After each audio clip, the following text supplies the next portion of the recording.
우리 삶을 움직이는 뉴스. 따뜻한 공정의 가치로 전하겠습니다. 황보선의 출발 새아침.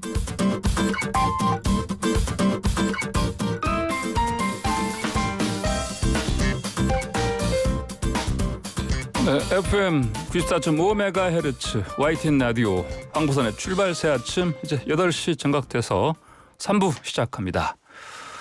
경기도 화성시가 수도권에서 최초로 무상 교통 서비스를 시행하겠다고 밝혔습니다.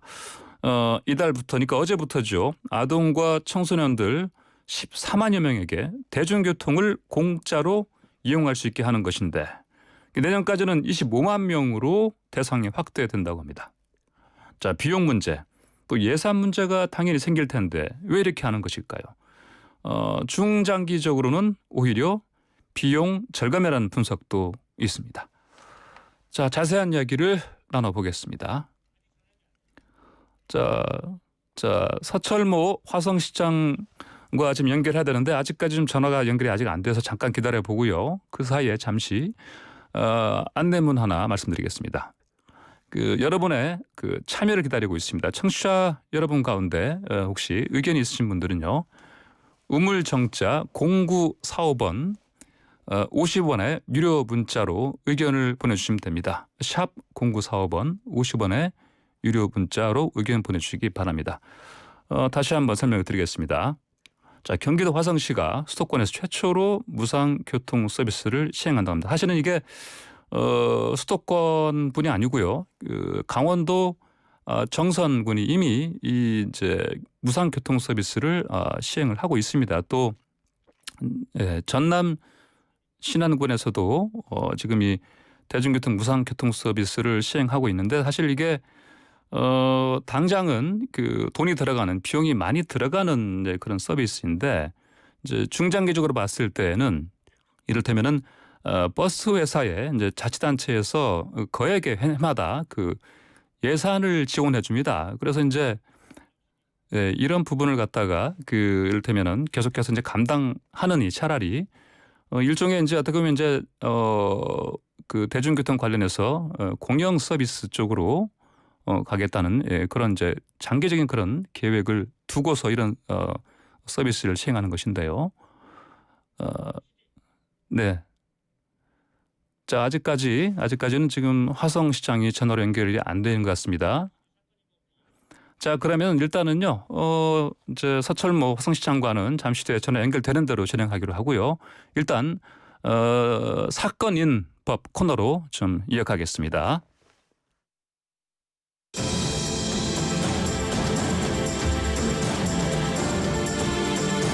우리의 이슈가 뉴스를 바꿉니다.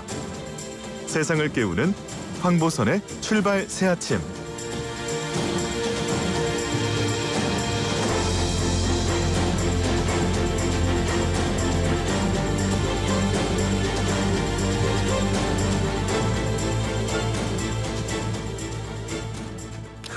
네, 사건인 법.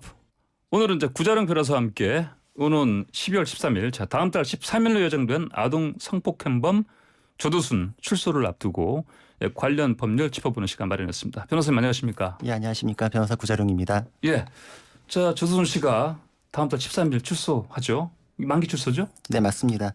12월 13일에 만기 출소하게 되고요. 예. 좀 기억을 환기하는 차원에서 사건을 좀 다시 한번 네. 정리해 보자면 예.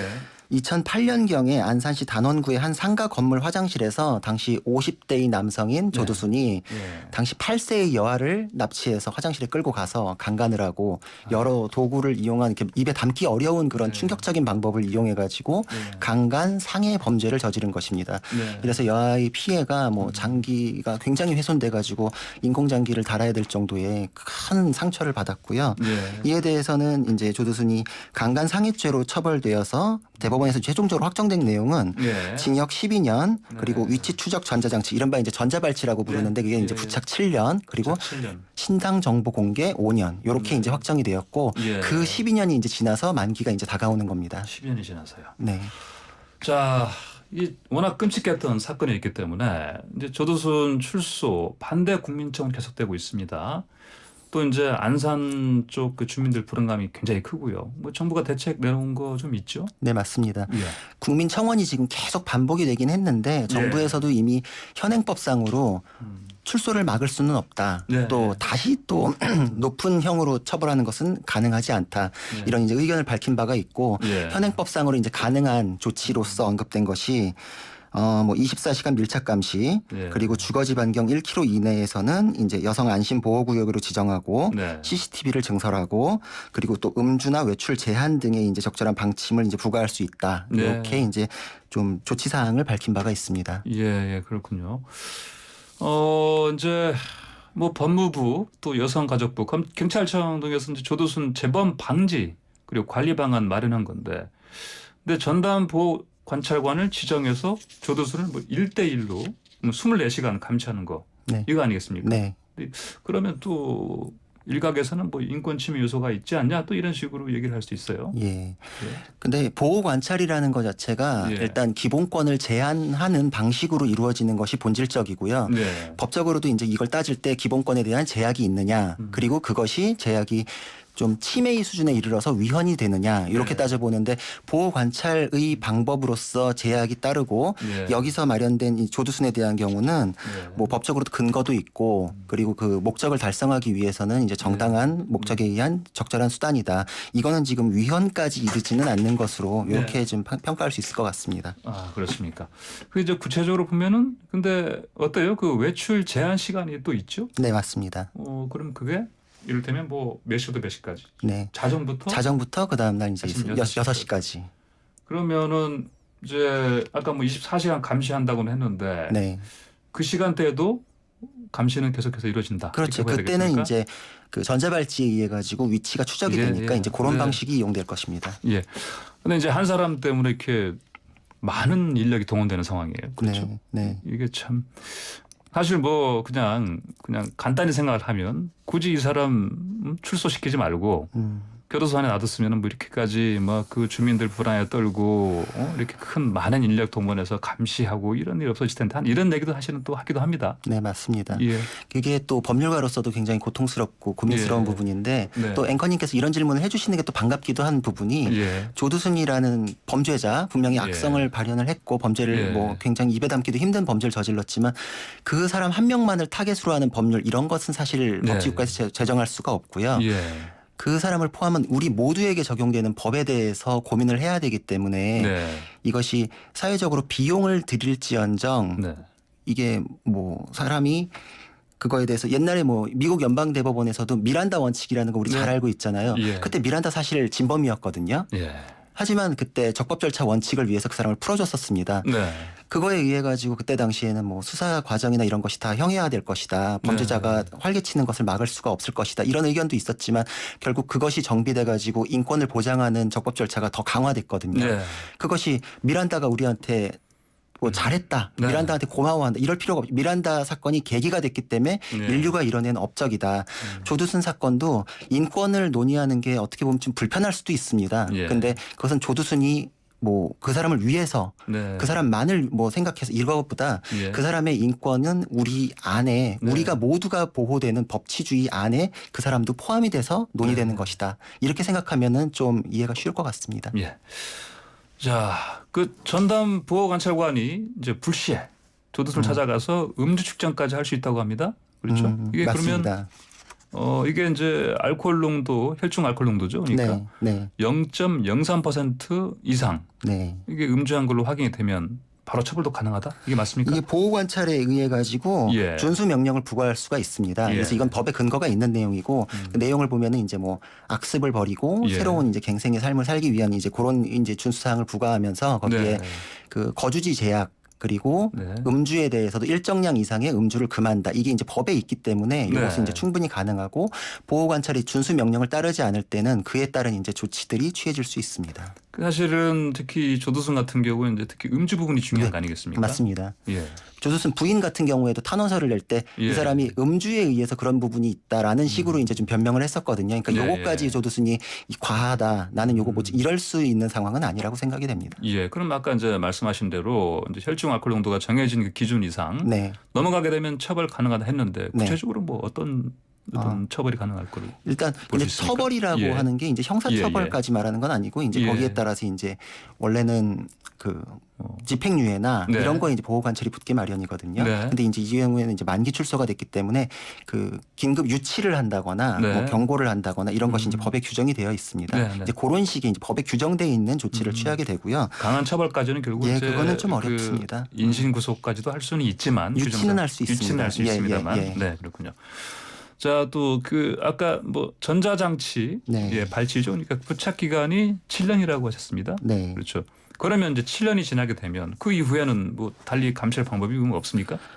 네, 사실 현행법상으로는 어렵습니다. 네. 전에 20대 국회에서 표창원 의원이 발의할 때 네. 이게 이제 상황에 따라서 계속 연장할 수 있는 내용을 집어넣다가 법사위 문턱을 넘지 못했습니다. 이게 왜 그러냐면은 지금 현행법상으로는 판결을 선고할 때 부착 네. 기간도 함께 이제 결정을 네. 하거든요. 근데 그것을 그 이후에 이제 계속 변경하는 것은 예. 판결로 결정한 내용의 법적 안정성을 훼손할 우려가 있다. 네. 이제 그 법원의 판결보다 그 이후에 이제 법원 판결이 다른 것에 의해서 계속 바뀔 가능성이 있는 것은 또 일사부재리 원칙에도 어긋나는 것이 아니냐 이런 논의들이 있었기 때문에 예. 위헌 시비를 좀 차단하는 차원에서 네. 법사위 차원에서 이제 배제가 됐고요. 그래서 현행법상으로는 전자 발찌에 의한 추적은 기간이 지나면은 더 이상 할 수 없습니다. 아하. 그럼 이제 말씀하신 것처럼 뭐 이래저래 이제 또 보호수용법 네. 이제 관련해서는 인권 침해 뭐 이중처벌이니 해서 유연 소지 있다 이런 논란이 있는데 네. 이런 보호수용법에 대해서 좀 더 좀 설명 좀 해주십시오. 예. 보호수용법은 그 특히 이제 아동 성폭력범 등이 이제 특수한 범죄 한 3가지 정도 지금 언급이 되고 있는데 예. 이런 이제 강력 범죄, 특수 범죄에 대해서는 형기를 마치고 출소를 했더라도 예. 그 사람의 재범의 위험성을 따져가지고 다시 또 격리를 할 수 있는 것 그걸 가능하게 하자 이제 이걸 골자로 하고 있고요. 예. 과거에도 2014년경에 한번 논의가 된 적은 있습니다. 근데 네. 이제 그때도 이제 입법화가 되진 못했고요. 이것이 아까 제가 이제 보호 관찰이나 이런 거에서는 충분히 가능하다, 위헌성이 없을 것이다. 근데 여기서는 사실 좀 의견이 다른 부분이 이게 예전에 신군부 시대에 만들어졌던 사회보호법의 보호감호제도하고 예. 성격이 약간 비슷한 면이 있습니다. 보호감호제하고 약간 비슷하다. 예, 그러니까 사실 운용되는 면은 거의 비슷하고 예. 앞에 이제 해당되는 범죄를 좀 많이 줄여놨다. 근데 네네. 이게 또 한번 입법이 되고 나면 또 늘어날 가능성도 있거든요. 네네. 그러고 나면은 법원에 대해서 판결로 유죄를 받으면 형기를 받잖아요. 네. 근데 이거는 재범의 위험성이라는 추상적인 이유로 다시 네. 형벌하고 거의 똑같은 내용의 네. 그 제재가 따른다. 이게 좀 네. 어려운 문제입니다. 쉽게 설명을 하자면은 사건이라는 건 과거에 벌어졌잖아요. 예. 과거에 벌어진 거에 대해서도 유죄 무죄를 다 가릴 때 이게 인간이 할 수 있는 신의 영역 아니냐, 예. 오판의 가능성이 있지 않냐 이런 이제 굉장히 고통스러운 고민들을 하는데 예. 재범의 위험성이라는 건 미래의 일이거든요. 이게 뭐 영화의 마이너리티 리포트 같은 거 떠올려 보면은 예. 벌어지지 않은 것에 대해서 미리 판단해 가지고 처벌하는 것에 대한 위험성을 경고한 영화도 있는데 네. 재범의 위험성이라는 게 좀 추상적이고 미래의 일이기 때문에 형벌과 같은 식으로 제재가 따른다면은 좀 위험할 수 있다. 이거는 이중 처벌이 될 수도 있고 그리고 법적 안정성을 해칠 수도 있다. 이런 식의 위헌 논의가 많고 이것은 네. 쉽게 도입하기는 좀 어렵다. 고민이 많이 필요한 영역이다. 이런 의견입니다. 방금 저 보호감호제 말씀하셨잖아요. 네. 이거 좀 간단히 설명해 주시고 네. 어떤 부분에서 이게 좀 유사성 있는 건지 좀 보죠. 과거에는 예. 이제 보호감호제가 예. 뭐 신군부 시대에 예. 뭐 악성을 보인 이제 범죄자를 완전 네. 사회에서 완전히 격리한다. 예, 네. 또 그 이후에 뭐 범죄의 전쟁 때는 그게 또 남용된 면이 있다. 네, 그러니까 네. 뭐 절도범 이런 경우에도 예. 징역을 마쳤는데 보호감호에 또 다시 데려가 가두고 예. 예. 그래가지고 그때 결국 이제 노무현 정부 때 그런 고려에 의해서 폐지가 됐는데 네. 이게 형벌이 아님에도 불구하고 보호 감호 이름은 보호를 하는 것 같지만 사실상 네, 네. 격리를 시켜버리거든요. 네네. 그러니까 격리 수용 시설에서 가둬놓는다. 이런 본질적인 면은 네. 징역형하고 사실 크게 다르지 않다. 예. 지금도 지금 그 보호감호제가 폐지가 됐는데도 불구하고 네. 그 당시 보호감호를 받은 사람에 대해서는 네. 그거를 다 풀어주지 않고 유효성을 인정해가지고 현재도 지금 그거에 대해서 헌법 소원이 이어지고 있을 정도입니다. 예. 그러니까 이런 것들에 대해서는 헌법적인 차원에서 고민이 많이 필요합니다. 예. 자, 최근에 그 이수진 더불어민주당 의원이 국감에서 이 성범죄 재발 방지를 위해서는 전자 발찌보다 아예 뭐 화학적 거세 방식이 효과적이다 이렇게 주장했습니다. 네. 조두수는 성충동 약물치료 대상자가 아니죠. 아니죠? 네, 예, 맞습니다.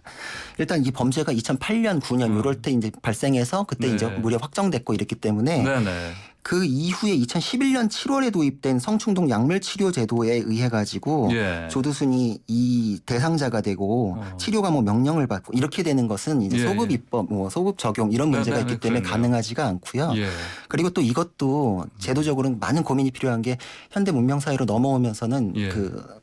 아무리 범죄인이라고 해도 신체에 직접적인 어떤 조치를 취하는 것은 굉장히 좀 네. 고민스럽게 하기 때문에 네. 이것이 이제 형벌로서의 의미를 갖는 것은 아닌가.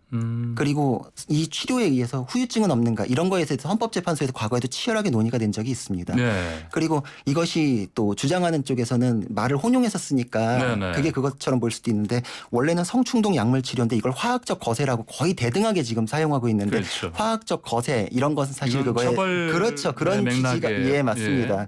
그래서 이것이 예. 어떤 사람에 대해서 뭐 제재를 가하고 신체에 대해서 직접 이렇게 하는 것이 이게 사람에 대해서 하는 것이 예. 굉장히 조심스럽고 이게 헌법에 위반될 소지가 굉장히 올라가거든요. 네네. 이것은 과거에 뭐 미국에서도 정신질환에 의한 범죄자의 로보토미 시술이라서 전두엽을 절제하기도 하고 네, 이런 네. 과거의 경험들이 있지 않습니까? 네.